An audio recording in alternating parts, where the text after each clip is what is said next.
दलित विरोधी नीतियों का, आरएसएस की या सरकार की कोई इस तरह की नीति होती है, उनका विरोध करती हूँ तो मैं गुनाह करती हूँ? अपने समाज की बात नहीं रखेगा इंसान आगे?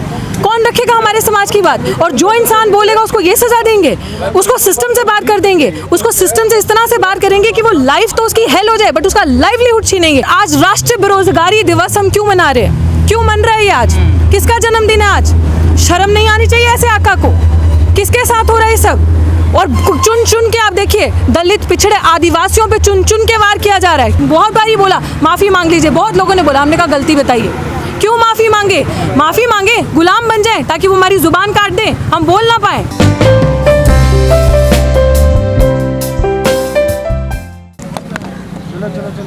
मैम आखिर क्या वजह है, आपको क्यों निकाला जा रहा है कॉलेज से? क्या रीज़न दिया है? जी, वजह सीधी सिंपल है और अब तो और भी क्लियर हो गई है। जैसे आज ही सुबह सुबह मुझे पता चला कि मेरी पोस्ट जो कि क्लियर वैकेंसी है उसको एडवर्टाइज़ कर दिया। ये अपने आप में ही बहुत बड़ा कानूनी जुर्म है कि जिस पोस्ट पे एक बंदा पढ़ा रहा है, एमएचआरडी का जो लेटर है 5 दिसंबर को एमएचआरडी का लेटर आया था जो सिंपली ये कहता है कि आप किसी भी एडहॉक को रिप्लेस नहीं कर सकते, हटा नहीं सकते उसकी जगह जब तक परमानेंट अपॉइंटमेंट्स नहीं हो जाए। और इतना मतलब ऑटोक्रेटिक आप प्रशासन की सोच समझिए। देखिए उनका स्टाइल जो है काम करने का कि वो किसी को अपने आगे, वो खुदा है, वो किसी को अपने आगे इंसान समझते नहीं है, नॉर्मल इंसान को। तो जो दलित पिछड़ी आदिवासी कम्युनिटी से आता है, ऐसे डिप्राइव्ड सेक्शन से आता है, आप सोचो उनको वो क्या समझते हैं। And the most shocking part was that जो क्लियर वैकेंसी है वो कौन सी ऐसे कौन से आप आका हो या आपका कैसा आला कमान है कि आपको इतना नहीं पता कि जिसका दस्तावेज आ चुका है, प्रूफ है कि आप किसी एडहॉक को हटा नहीं सकते, और उसके ऊपर आपने पोस्ट एडवर्टाइज कर दी। आज सुबह की बात है और मेरे पास नोटिस भी है फ़ोन में और एडवर्टाइज है, आप लोग भी ऑनलाइन से देख सकते हो। तो आप सोचिए कि जो अगर मान लीजिए जिस तरीके का आज अगर मैं दलित विरोधी नीतियों का, आरएसएस की या सरकार की कोई इस तरह की नीति होती है उनका विरोध करती हूँ तो मैं गुनाह करती हूँ? अपने समाज की बात नहीं रखेगा इंसान आगे? कौन रखेगा हमारे समाज की बात? और जो इंसान बोलेगा उसको ये सजा देंगे, उसको सिस्टम से बात कर देंगे, उसको सिस्टम से इस तरह से बात करेंगे कि वो लाइफ तो उसकी हेल हो जाए बट उसका लाइवलीहुड छीनेंगे। आपका लाइवलीहुड ही नहीं रहेगा तो आप बोल पाओगे? आपका रोजगार ही नहीं रहेगा तो आप बोल पाओगे? और आज राष्ट्रीय बेरोजगारी दिवस हम क्यों मना रहे हैं? क्यों मन रहा है ये आज? किसका जन्मदिन है आज? शर्म नहीं आनी चाहिए ऐसे आका को? किसके साथ हो रहा है ये सब? और चुन चुन के आप देखिए, दलित पिछड़े आदिवासियों पे चुन चुन के वार किया जा रहा है। क्यों? क्योंकि अपने एजेंट इस तरह के बिठा रखे हैं ऊपर। अभी तक हम चुप थे, अभी तक हम देख रहे थे, समझ रहे थे, क्योंकि जिस गलती की सज़ा हमें दी जा रही है वो गलती हमने करी ही नहीं है। हमें पता ही नहीं है कि हम क्यों खड़े हैं यहाँ पे आज। I have no idea why I am standing here today and addressing this issue. लेकिन कई दलित प्रोफेसर हैं जो आवाज़ लगातार सरकार की नीतियों के खिलाफ उठा रहे हैं, लेकिन उनको तो टारगेट नहीं किया गया, आपको ही क्यों किया गया? देखिए ऐसा नहीं है, टारगेट किया जाता है, लेकिन जो प्रोफेसर आवाज़ उठा रहे, देखिए यहाँ पे बात आती है ध्यान से सोचने वाली, एक एडहॉक, ऊपर से महिला, ऊपर से दलित महिला। तो आप समझते हैं जब ये पूरा नेक्सस, जब ये पूरा चलता है ना, तो जो इस तरह के ऊपर बैठे होते हैं ना पावर पोजीशन में, जो ऑटोक्रेटिक है, जिनको लगता है हम खुदा हैं, हमारे नीचे कोई नहीं है, वो इस तरह का काम करता है। और मेरा सीधा एक सवाल, हाँ आपका सवाल था कि आप ही के साथ क्यों किया जा रहा है। अगर आप लोग थोड़ा बहुत भी मुझे जानते हैं तो मैं बहुत खुले से दलित विरोधी नीतियों का विरोध करती हूँ। तो मैं क्या गुनाह करती हूँ? सज़ा इसकी नहीं है कि आप आरएसएस या बीजेपी के विरोध में बोलते हो, सज़ा इसकी है कि आप दलितों के विरोध में बोलते हो। कहीं ऐसा ना हो कि एक अकेली लड़की इस तरह से अपनी बात रखती है और ऐसा ना हो कि कहीं सारे ना जाग जाएं, कहीं इस एडमिनिस्ट्रेशन में सारे एडहॉक ऐसे ना बन जाए। क्योंकि अगर मैं भी गुलामी करती, मैं भी बिना गलती के माफ़ी मांग लेती जाकर, तो आज मैं भी सिस्टम के अंदर होती, गेट के बाहर नहीं होती। और आप देख रहे हैं ना ये ताला, एक शिक्षक का, एक टीचर का ये हाल है। आप देखिए ये ताला लगा के बैठे। ये प्रशासन जो है सामने से वार नहीं करेगा, आपको अंदर से काटेगा। और मैं क्यों बता रही हूँ, और आप मान के चलिए थोड़े दिन में मैं अपनी थीसिस भी पब्लिश करने वाली हूँ। जो आज जिस चीज़ की सज़ा मैं भुगत रही हूँ वो मैं 4 साल पहले अपनी पीएचडी की थीसिस में लिख चुकी हूँ। दलित टीचर्स के साथ, माइनॉरिटी, एससी, एसटीज, ओबीसी के साथ क्या होता आया है वो मैं 4 साल पहले लिख चुकी हूँ। आपको उन्हीं का मेरिट क्यों दिखता है? आपको बाकियों का मेरिट नहीं दिखता?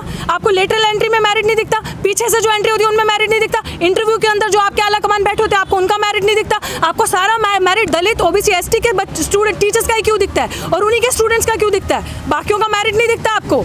हमारे मेरिट पे क्वेश्चन क्यों आता है? क्यों? क्योंकि ये लोग चाहते नहीं हम आगे बढ़े।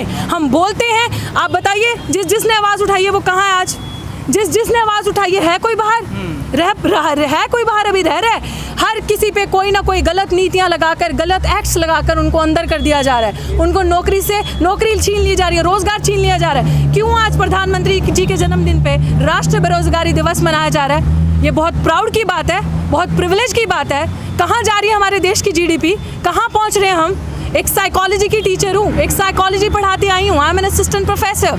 मैंने दिल्ली विश्वविद्यालय से अपनी पढ़ाई PhD करी है, तो मुझे आप चैलेंज कर रहे हैं, मेरे मेरिट को आप क्वेश्चन कर रहे हैं। कहा जा रहा है आपका रिजल्ट भी अच्छा आया है आपके सब्जेक्ट का, फिर भी आपको क्यों निकाला? जी मेरा सब कुछ अच्छा है, मेरे पास दर्जनों के हिसाब से स्टूडेंट फीडबैक है, मेरे पास प्रूफ है, हर एक चीज़ का वैलिड। 9 तारीख को मेरी टीचर इंचार्ज मुझे बुलाती है कि आप आ जाइए, कल अपनी ज्वाइनिंग ले लीजिए, करवा लीजिए, सारे मेरे साथ जो और भी एडहॉक टीचर्स थे। एंड उसके बाद 8 तारीख को प्रिंसिपल का पर्सनल अपने पर्सनल हैंडल से कॉल आती है ग्रुप पर कि मेरी ड्यूटी है 11 को। ऐसा 10 तारीख को क्या हो जाता है? और मेरे खिलाफ जो भी बनाया गया है वो 10 तारीख के बाद क्यों बनाया गया?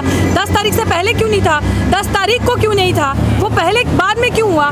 समझते नहीं है नीतियाँ इनकी। तो क्या कॉलेज की प्रिंसिपल की भूमिका रही है इस पूरे मामले में? देखिए बिल्कुल ऑफ कोर्स जब टीचर इंचार्ज ने मेरा कॉन्ट्रैक्ट रिन्यू किया पिछली बार, उसके बाद फिर वो कह रही है रिन्यू करने के लिए। जब टीचर इंचार्ज जानती है पोटेंशियल, तो प्रिंसिपल कैसे इंटरफेयर कर सकते हैं? टीचर इंचार्ज ने जब ज्वाइनिंग लिख के दे दिया, I have got the proof with me, तो हु इज शी? आप जानते हैं मुझे ज़्यादा या मेरा डिपार्टमेंट जानता है? और डिपार्टमेंट से वो 13 तारीख को लिखवाई हैं मेरे अगेंस्ट। डिपार्टमेंट से आप सोचिए ये सब पहले क्यों नहीं था? ये जब डूटा पहले गई तब क्यों नहीं था? बाद में क्यों था? आपको किसी तरह से मिलाइन करनी है इमेज एक टीचर की, वो भी जो ऐसी कम्युनिटी से आता है, उस टीचर की। This is what is happening, क्योंकि ये सिस्टम ऑटोक्रेटिक तरीके से काम कर रहा है। इस सिस्टम को ऐसा लगता है कि हम ही हैं, हमारे ना आगे है ना ऊपर कोई है। और दलितों का जो शोषण होता है, आदिवासियों का, वंचितों का, पिछड़ों का, और वही ये हो रहा है। आप सोचिए बड़े बड़े सेलिब्रिटीज़ बात करते हैं रिजर्वेशन ख़त्म कर दो, जातिवाद नहीं है, ये चीज़ें ख़त्म हो जानी चाहिए, अब हमें इक्वालिटी की बात करनी चाहिए। Which college is this? क्या इंस्टीट्यूशन है ये? दिल्ली यूनिवर्सिटी, जहाँ पे लोग सपना लेकर आते हैं पढ़ने का, जब वहाँ पे जातिगत नीतियाँ इस तरह की, तो आप सोचिए बाहर क्या हाल होगा। आप सोचिए कि एक ऊपर के पोजीशन पे बैठे जब प्रिंसिपल का नज़रिया इस तरह से चीज़ों को देखने का, तो बाकी जगह क्या हाल होता होगा। ये तो हम बोल रहे हैं क्योंकि हमने कॉम्प्रोमाइज़ नहीं किया। हमने कहा, हम बहुत बार ही बोला माफ़ी मांग लीजिए, बहुत लोगों ने बोला, हमने कहा गलती बताइए। क्यों माफ़ी मांगे? गुलाम बन जाए ताकि वो हमारी ज़ुबान काट दें, हम बोल ना पाए। नहीं, ऐसे कौन करा कि माफ़ी मांग लीजिए? बहुत लोग हैं ऐसे जो अंदर से अप्रोच करते थे। किसने? हाँ, सावरकर की औलाद नहीं है ना हम, सावरकर नहीं है हम, और वो हो भी नहीं सकते। हम बोलते हैं ना, इसीलिए अखरते हैं, और इसीलिए, लेकिन ठान लिया है लड़ेंगे। और आप सावरकर ने माफ़ी मांगी तो आपको क्या दिक्कत? फ़ायदे के लिए ना, वो लोग अपना फ़ायदा कर सकते हैं। और आप ये देख लीजिए सावरकर ने माफ़ी मांगी और देश कहाँ है, आप ये देख लीजिए।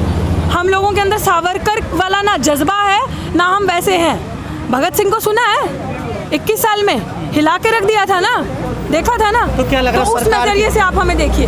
आपको क्या लग रहा है सरकार की नीतियों के खिलाफ बोलने की सज़ा मिली आपको? ऑफ कोर्स ये और क्या है, क्योंकि जो इंसान बोलता है, जो इंसान इनकी दलित विरोधी नीतियों का विरोध करता है, इनकी चीज़ों को समझता है, चाहे वो रोस्टर हो गया, चाहे वो रिजर्वेशन, चाहे वो SC/ST एक्ट को डिलीट करने का हो गया, जब हम लड़े, जब हम इनके खिलाफ खड़े हुए, उसकी ये सज़ा आई है। लेकिन हम लड़ेंगे क्योंकि हमें पता है ये लोग चाहते हैं हमारी ज़ुबान बंद करना, ये लोग चाहते हैं दोबारा वर्ण आश्रम आ जाए, ये लोग चाहते हैं कि वही सिस्टम दोबारा आ जाए कि सब जगह हमारी ही हुकूमत दिखे और यहाँ पे कोई ना दिखे। This is what is happening. आगे क्या करने वाले हो? अब तो वैकेंसी भी निकल गई जैसे आप बता रहे हैं। जी वही आज अभी मुझे पता चला है, आगे करेंगे, सामाजिक आंदोलन करेंगे। अब ये हमारी लड़ाई है, अब इन्होंने ये सीधे सीधे दिखा दिया है। क्योंकि आप देख लीजिए यहाँ पे जितने लोग हैं, आपने देख लिया होगा ये कौन है, किस तरह के लोगों का समर्थन मिल रहा है, तो आप देख लीजिए किस तरह के लोगों का विरोध हो रहा है। तो आपको समझने की बहुत ज़रूरत है इस चीज़ को। तो डेफिनेटली आगे भी हम इस चीज़ को लेकर चलेंगे।